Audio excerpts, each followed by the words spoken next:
अभिज्ञान शाकुंतलम के 7वें अंक में राजा दुष्यंत इंद्र का कार्य करके जब वापस लौट रहे हैं तो उनकी इच्छा पर इंद्र का सारथी मातली उन्हें महर्षि मारीच का आश्रम दिखाने के लिए वहाँ पर लेकर जाता है। वापस लौटते समय राजा पूछता है मातली कथम अस्मिन् प्रदेशे मारीच आश्रम है, कि इस जगह पर मारीच का आश्रम कहाँ है। मातली कहता है हस्तेन दर्शयन, हाथ से संकेत करता हुआ वह उनको बताता है। वाल्मीका अर्ध निमग्न मूर्ति उर्सा संदष्ट सर्पत्वचा कंठे जीर्णलता प्रतान वलयेन अति अर्थ संपीड़ित है समव्यापी शकुंत नीड़ निचितम विभ्रज जटा मंडलम यत्र स्थाणु इव अचलो मुनि असौ अभ्यर्क बिंबम स्थित है।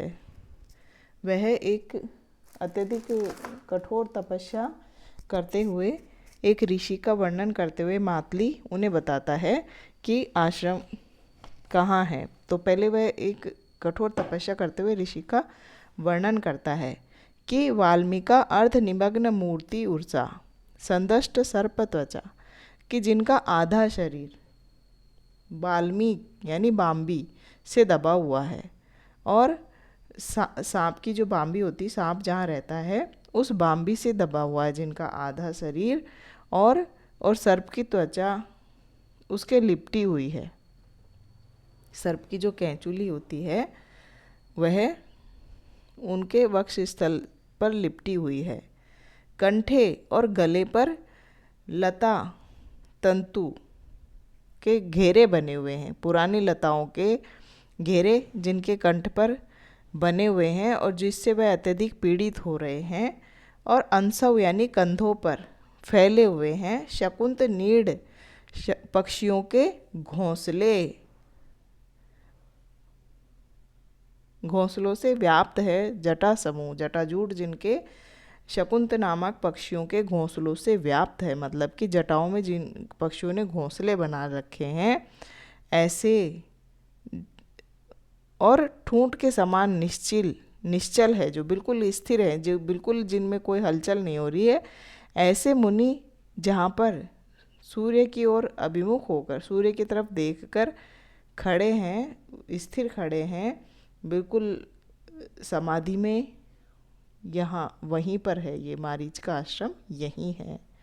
वह कई सैकड़ों की वर्षों की घोर तपस्या करते हुए एक ऋषि की तरफ हाथ करके मातली उन्हें बताता है कि ये इस प्रकार का वर्णन करते हुए कहता है कि ये ऐसे ऋषि जहाँ पर ये ऋषि तपस्या कर रहे हैं वहीं पर महर्षि मारीच का आश्रम है। तो इस श्लोक में साभिप्राय विशेषणों का प्रयोग होने से परिकार अलंकार है, और स्थाणु इव में उपमा है, और उर्सा कंठे आदि पदों में श्लेष अलंकार भी है, और शार्दूल विकृत छंद का यहाँ प्रयोग हुआ है। राजा कहते हैं नमस्ते कष्ट तपसे, कठिन तपस्या करने वाले महर्षि को प्रणाम है। मातली कहते हैं संयंत्र प्रग्रहम रथम कृत्वा, घोड़ों की लगाम खींचकर और रथ को रोककर कहता है एतावद अति परिवर्धित मंदार वृक्षम प्रजापति आश्रमम प्रविष्टो स्वः, कि अदिति द्वारा परिवर्धित महर्षि की जो पत्नी है उनके द्वारा पाल पोसकर बड़े किए गए मंदार वृक्षों वाले महर्षि मारीच के आश्रम में हम प्रवेश हो गए हैं। राजा कहते हैं स्वर्गाद अधिकतरम निवृत्त स्थानम, कि स्वर्ग से भी अधिक शांति प्रिय, शांति से युक्त यह स्थान है। अमृत रिदम इव अवघाड़ो अस्मि, यहाँ पर मानो अमृत के सरोवर में निमग्न सा हो गया हूँ, अमृत के सरोवर में डूब सा गया हूँ, ऐसा मुझे प्रतीत हो रहा है। मातली रथम स्थापित, रथ को स्थापित कर कर कहते हैं अवतरत्व आयुष्मान, आयुष्मान आप उतरिए। राजा अवतीर्य उतर कहता मातली भवान कथम इदानीम, अब आप क्या करेंगे। मातली कहता है संयंत्रितो मया रथ है, मैंने रथ को नियंत्रित कर दिया है, स्थापित कर दिया है। वयम अपि अवतराम, मैं भी उतरूँगा। तथा कृत्व वैसा ही करता है। इति आयुष्मान, इधर से आयुष्मान परिक्रम में घूमकर। दृश्यम दृश्यंताम अत्र भवताम ऋषिणाम तपोवन भूमय है, कि आप इन ऋषियों की तपोभूमियों का दर्शन कीजिए। राजा ननु विस्मय अवलोकयामी, मैं देखकर बड़ा आश्चर्यचकित हो गया हूँ। प्राणानाम अनिलेन वृत्तिरुचितः सत्कल्पवृक्षे वने तोये कांचन पद्मरेणु कपिशे धर्माभिषेक क्रिया ध्यानम रत्नशिलातलेषु विबुध स्त्री सन्निधौ संयमो यत् आकांक्षति तपोभिः अन्यमुनयः तस्मिन् तपस्यन्त्य इमि। कह रहे हैं, राजा आश्चर्यचकित होकर कह रहे हैं कि जिन चीज़ों के लिए और लोग तपस्या करते हैं वे सारी चीज़ें यहाँ हैं और उनके साथ रहकर यहाँ पर ऋषि तपस्या कर रहे हैं। तो वे क्या हैं सारी चीज़ें? कि प्राणान अनिलेन अनिलेन वृत्ति रुचिता, कि वायु के द्वारा ही प्राणों को धारण करने का प्रयत्न किया जाता है यहाँ पर। सत्कल्प वृक्षे वने, कल्प वृक्ष जहाँ पर स्थित है, कल्प वृक्ष वाले वनों में केवल वायु भक्षण के द्वारा वायु खाकर ही जीवन धारण करने की क्रिया की जाती है। तो ये कांचन पद्म रेणु कपिशे, और सरोवर जलों में सोने के कमलों के रेणु यानी कि पराग से जो पीले हो गए हैं, ऐसे जलों में धर्म क्रिया के लिए स्नान किया जाता है। तपस्या के कार्य करने के लिए ऐसे स्वर्ण कमलों के सरोवरों में स्नान किया जाता है। ध्यानम रत्नशिला तलेषु, और रत्नों की शिलाओं पर ध्यान किया जाता है। और देव ऋषियों के निकट रहकर संयम का अभ्यास किया जाता है। तो जिन चीज़ों की इच्छाओं के लिए तप किया जाता है अन्यों के द्वारा, उन चीज़ों के साथ रहकर यहाँ पर ऋषि लोग तपस्या कर रहे हैं। तो इस श्लोक में अन्य मुनियों की अपेक्षा मारीच आश्रम के मुनिजनों का आधिक्य प्रदर्शित किया गया है, इसलिए व्यतिरेक अलंकार है। और चतुर्थ शरणगत वाक्यार्थ के प्रति चरण त्रय तीसरे चरण में वाक्यार्थों का हेतु रूप में उपन्यास होने से वाक्यार्थ हेतु काव्यलिंग अलंकार है। अनुप्रास अलंकार सर्वत्र दिखाई पड़ रहा है और शार्दुल विकृत नामक छंद का यहाँ प्रयोग किया गया है। मारीच ऋषि के आश्रम के मुनिजनों की कठोर तपस्या के प्रति राजा ने जो विस्मय प्रकट किया है, उससे यहाँ मुनिजनों का अवलंबित रति भाव भी की व्यंजना भी हुई है। मातली कह रहे हैं, उत्सर्पिणी खलु महताम प्रार्थना, अर्थात कि महात्माओं की जो प्रार्थनाएं होती हैं ऊर्ध्वगामिनी होती है, अर्थात जो चीज़ें यहाँ पर उपलब्ध हैं जिनके लिए सामान्य व्यक्ति या सामान्य ऋषि, जो अन्य ऋषि जिनके लिए तपस्या करते हैं, उन चीज़ों के साथ रहकर भी ये तपस्या कर रहे हैं। तो यानी कि इनको और भी इससे भी अधिक कुछ इच्छा है, यानी कि ब्रह्मलोक आदि को प्राप्त करने का प्रयत्न ये कर रहे हैं। ऊर्ध्वगामिनी इच्छाएं हैं और भी इनकी। परिक्रम में आकाशे, घूमकर आकाश में देखकर कह रहे हैं, अये वृद्ध शाकल्य, कि हे वृद्ध शाकल्य, किम अनुतिष्ठति भगवान मारीच, भगवान मारीच इस समय कहाँ पर है? किम ब्रवीषि, क्या कह रहे हो? दाक्षायण्यः पतिव्रत धर्म अधिकृत्य है पृष्ठ तस्यै महर्षि पत्नी सहितै कथयति, कि क्या कह रहे हैं कि दाक्षायण्य के द्वारा अर्थात अदिति के द्वारा पतिव्रत धर्म के संबंध में उनसे जो पूछा गया था, उनका उत्तर वे अन्य महर्षि पत्नियों के साथ स्थित होकर कह रहे हैं। राजा कहते हैं, कर्णम दत्वा, कान लगा सुनता है वह राजा और कहता है कि अये प्रतिपाल्य अवसर है खलु प्रस्ताव है, कि हे इस समय तो वहाँ जाना उचित नहीं है, उचित अवसर का हमें प्रतीक्षा करनी पड़ेगी। मातली कहते हैं, राजानम अवलोक्य, राजा को देखकर कहते हैं कि अस्मिन अशोक वृक्ष मूले तावत ता आयुष्मान यावत त्वाम इंद्र गुरुवे निवेदितुम अंता अंतरान्वेषी भवाम, कि आप इस अशोक वृक्ष के नीचे बैठिए, तब तक मैं इंद्र के जनक उन भगवान मारीच को आपके आगमन की सूचना देने के लिए अवसर प्राप्त करता हूँ। राजा कहता है यथा भगवान मन्यते, जैसे आप सही लगे, इति स्थित है, ऐसे वह कहकर वहाँ पर स्थित हो जाता है। मातली कहते हैं आयुष्मान साधयामी अहम, मैं ये कार्य करके आता हूँ, इति निष्क्रांत, यह कहकर निकल जाता है। राजा निमित्तम सूचितवा, निमित्त को सूचित करके कहता है कि मनोरथाय नाशंसे किम बाहो स्पंदशे व्रथा पूर्वावधीरितम श्रेयो दुखम ही परिवर्तते, कि मनोरथाय, मनोरथ के लिए आशा, क्यों मुझे आशा ही नहीं है, ना आशन से, किसी प्रकार की अभिलाषा के लिए मुझे आशा नहीं है। किम बाहो स्पंदशे व्रथा, क्यों व्यर्थ फड़क रही हो, भुजा उसकी फिर से फड़कने लगी, जैसे कण्व ऋषि के आश्रम में फड़की थी और शकुंतला से उसका मिलन हुआ था, वैसे ही उसकी भुजा फिर से फड़कने लगी राजा की। तो वो कह रहा है कि मुझे किसी प्रकार की उस शकुंतला की आशा ही नहीं है पुनः मिलने की, तो तुम व्यर्थ ही फड़क रही हो। पूर्वा अवधीरितम श्रेयो, कि पूर्व में तिरस्कृत जो कल्याण होता है, श्रेयो कल्याणकारी पदार्थ होता है, दुखम ही परिवर्तते, वह दुख में ही परिवर्तित होता है। पूर्व में यदि आपने किसी कल्याणकारी पदार्थ का तिरस्कार कर दिया है तो वह पुनः आपको प्राप्त नहीं होता, फिर दुख ही आपको प्राप्त होता है, ऐसा राजा कह रहा है।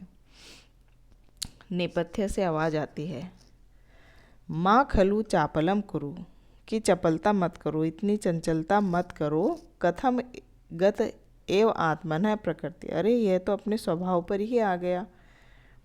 राजा कर्णम दत्वा, राज के कान में ये बातें जाती है तो वह कहता है अभूमि इयम अविनयश्य, कि इस प्रकार के अविनय की यह भूमि नहीं है, इस भूमि पर कोई किसी प्रकार की अविनय नहीं कर सकता। जैसे कि कण्व ऋषि के आश्रम में भंवरा शकुंतला के साथ अभिनय कर रहा था, ऐसे ही यहाँ पर भी उसे ऐसे ही किसी अभिनय की आवाज़ उसके कानों में आती है और वो कहता है कि यह तो ऐसा स्थान ही नहीं है कि यहाँ पर कोई अभिनय किया जाए किसी प्रकार, किसी के द्वारा। कौन खलु एष निषिध्यते, तो फिर कौन है जो किसके द्वारा रोका जा रहा है। शब्दानुसारेण अवलोक्य, शब्द के पीछे जाता हुआ देख कर, स विस्मय, विस्मय के साथ, अये कौन खलु अयम अनुबध्यमान तपस्विनीभ्याम बाल सत्वो बाल है, कि अरे यह तो दो तपस्विनियों के द्वारा पीछा किया जाता हुआ असाधारण सत्व यानी बल, असाधारण बल वाला कोई बालक है, जो कि अर्धपीत स्तनम मातु आमर्द क्लिष्ट केशरम प्रकीर्णितुम सिंह शिशुम बलात्कारेण कर्षति, कि अर्धपीत स्तनम, कि आधा ही जिसने स्तनों का दूध पिया है, माता के स्तनों का आधा दूध पिया है, और आमर्द क्लिष्ट केशरम, और खींचने के कारण जिसके केसर यानी कि कंधों के गर्दन के ऊपर के जो बाल हैं वे बिखर गए हैं। प्रकीर्णितुम, खेलने के लिए, सिंह शिशु को बलात्कारेण कर्षति, बलपूर्वक खींच रहा है यह बालक। वह एक बालक के बारे में देखकर आश्चर्यचकित हो जाता है। बालक को देखकर राजा कहता है कि यह बालक अत्यधिक शक्तिशाली है और यह उस सिंह शावक को अपने साथ खेलने के लिए खींच रहा है जो कि अपनी माता का दूध पी रहा है, जो नहीं आना चाहता, जिसको वह ज़बरदस्ती खींच रहा है, और खींचने के कारण जिस सिंह शिशु के बाल तर बितर हो गए, बालों से पकड़कर खींच रहा है। तो यह एक असाधारण कार्य होने के कारण यहाँ पर उस बालक का अत्यधिक उत्कर्ष दिखाया गया है। तो यहाँ पर सिंह शिशु और बालक का स्वाभाविक वर्णन होने के कारण स्वभावक्ति अलंकार है, और बालक की असाधारणता से उदात्त अलंकार भी है यहाँ पर। पथ्यवक्त्र नामक छंद का यहाँ प्रयोग किया गया है। ततः प्रविशति यथा निर्दिष्ट कर्मः तपस्विनीभ्याम सह बालः। इसके बाद में मंच पर उसी प्रकार के कार्य करते हुए तपस्विनियों और बालक का प्रवेश होता है। बाल कह रहा है, जम्भ्रस्व सिंह दंतः ते गणिष्यसे, कि अपना मुंह खोलो सिंह, मुझे तुम्हारे दांत गिनूंगा। प्रथमा अविनीत, पहली तपस्विनी कह रही है, अविनीत किम नो अपत्य निर्विशेषाणी सत्वानी विप्रकरोषि, कि हे अविनीत, क्यों हमारी संतान के समान ही इन निर्दोष प्राणियों को परेशान कर रहे हो। हंत वर्धते ते सरंभ, हे भगवान, इसका क्रोध तो बढ़ता ही जा रहा है, वह तपस्विनी कह रही है। स्थाने खलु ऋषि जनेन सर्वदमन इति कृत नाम ध्येय असि ही, कि इसका इस प्रकार के इसका नाम ऋषियों के द्वारा सर्वदमन सही निकाला गया है, सबको परेशान करता है। राजा कहता है, किम नु खलु बाले अस्मिन औरस इव पुत्रे स्नेयति मे मन है, कि क्यों इस बालक को देखकर मेरे मन में अपने से पुत्र का स्नेह प्रकट हो रहा है। नूनम अनअपत्यता माम वत्सलयति, कि निश्चय ही यह निसंतानता के कारण मेरे साथ ऐसा हो रहा है। दूसरी कह रही है, एषा खलु केसरिणी त्वाम लंघयिष्यति यदि तस्याः पुत्रकम न मुंचति। दूसरी तपस्विनी कह रही है कि यह केसरिणी निश्चय ही तुम पर आक्रमण कर देगी यदि तुमने उसके पुत्र को नहीं छोड़ा तो। बालक कहता है, सस्मिता मुस्कुराकर कह रहा है, अहो बलिए खलु भीतो अस्मि, मैं तो बहुत ही डर गया। इति अधरम दर्शयति, और ऐसा कहकर वह अपना मुख चिढ़ाता हुआ ओंठ दिखाता है उस तपस्विनी को।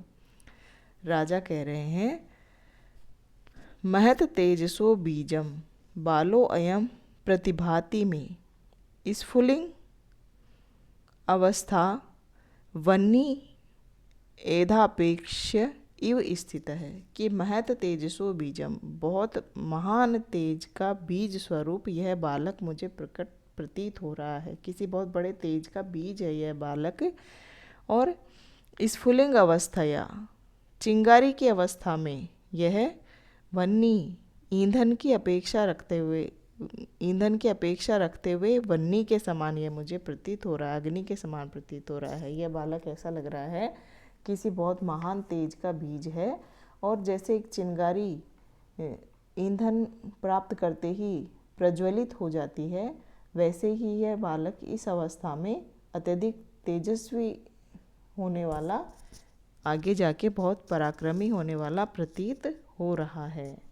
तो इस प्रकार उस बालक को देखकर राजा के मन में कई प्रकार के विचार आते हैं। आगे भी इसी प्रकार के कुछ वार्ताओं का वर्णन हम आगे की कक्षा में करेंगे।